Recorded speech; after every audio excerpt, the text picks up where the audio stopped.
So I'm out here this morning, just chilling. Decided to take a little drive by myself. And today, I'm just doing a small little video. Not too much going on, but just a to myself moment, that's all. But I got something for y'all today. We'll be doing a little walk around. This is gonna be kind of cool, actually.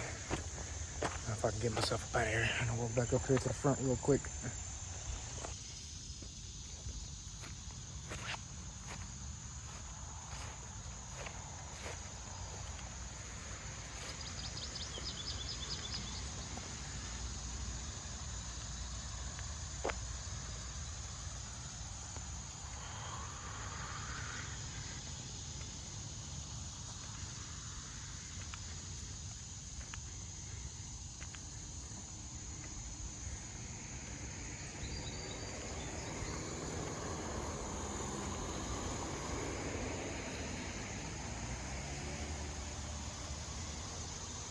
First things that comes with these engines.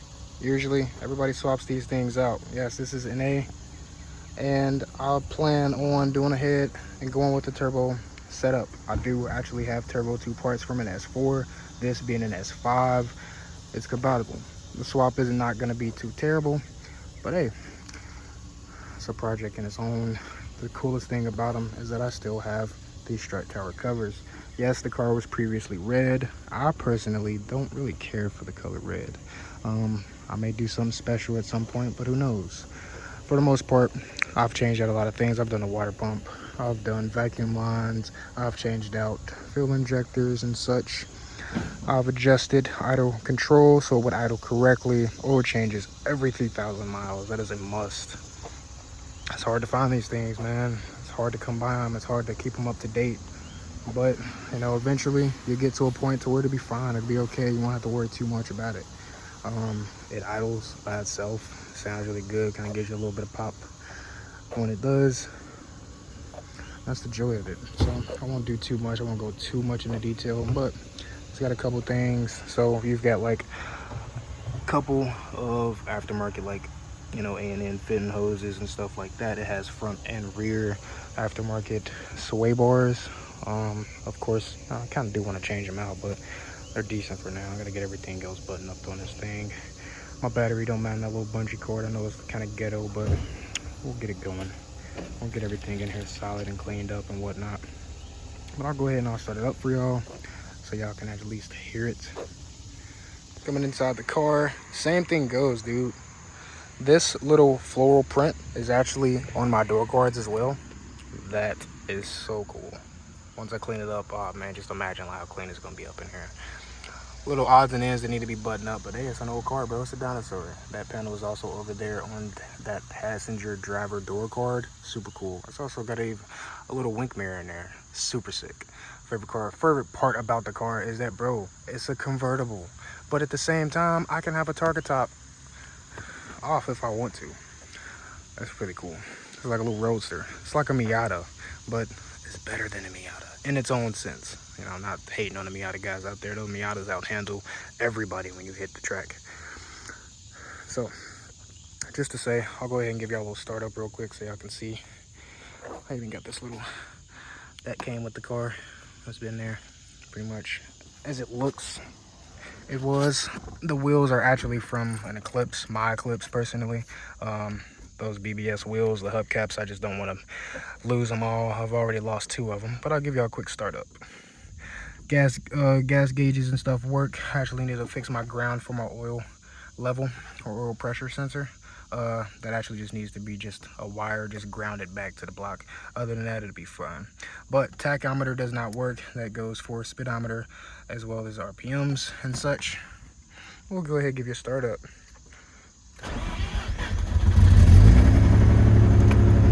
She starts up really nice every time, man. I don't really have too many problems with them, knock on wood. But that's what she sounds like. I've got to do a muffler delete in the back. I've already done a cat delete. I've actually traded out, or I took out the original, well, not the original cat, but it had an aftermarket Cadillac converter in there. come to find out, when I tried to actually take it in to a little junk part place to get some money for it, they were like, oh yeah, it's only worth like $5, and somebody there was actually familiar with these, so I was like, oh dang, okay, well, time to upgrade. It sounds really good, it idles really good.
About these cars, that most people kind of forget, is that when you turn them off, you can't just drive them around all day, turn it off like a regular car and expect it to just turn back on every time, because it's a rotary. It's two little Doritos that spin around in, you know, circles of opposite direction. And the way that the engine is designed like pretty much like a bowl. If you decide that you want to go and turn it off, rev it up before you turn it off. If you don't rev it up before you turn it off, you chance at flooding out the engine. When we mean flooding it out, it means gas or oil will sit at the bottom of the chambers, and because the position of the spark plugs, that fluid can sit right at the brink of the edge of the spark plugs, and it'll foul them out. Pretty much like it'll have them wet, and then you'll have trouble starting it out because it's not dry and you're not getting enough spark. The best thing about it is that you can just clean out the chambers, remove whatever fluid is in there, and send it back to the rear pump or get it back in a line. Therefore, you can keep on starting it every time. I personally don't have problems with starting it. It's a really good engine. We've done compression tests. That's cool. I used to actually work at Mazda, but now I switched over to careers, doing some other stuff or whatever for the meantime. But hey, that's life. I do plan on going ahead and tracking it at some point in life. For right now, I'm just enjoying the car for what it is.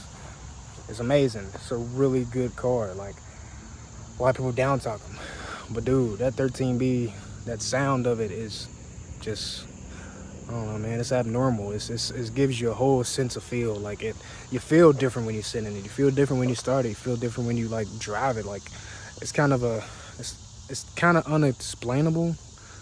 You just have to kind of just do it for yourself. But here is my 1991 Mazda Rx7. Been a lot of time put into this car. A lot of blood, sweat, and tears, obviously, from everybody else.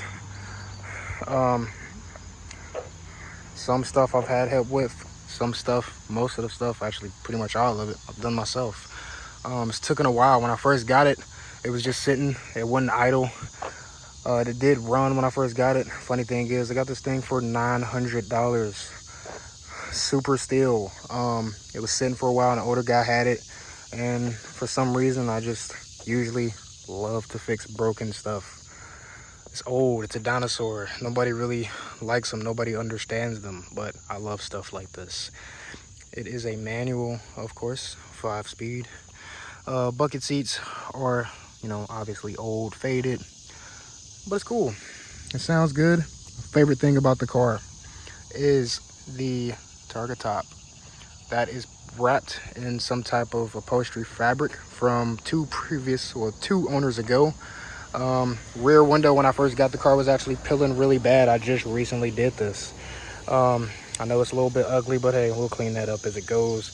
Back window was falling out, and I just recently put it back in.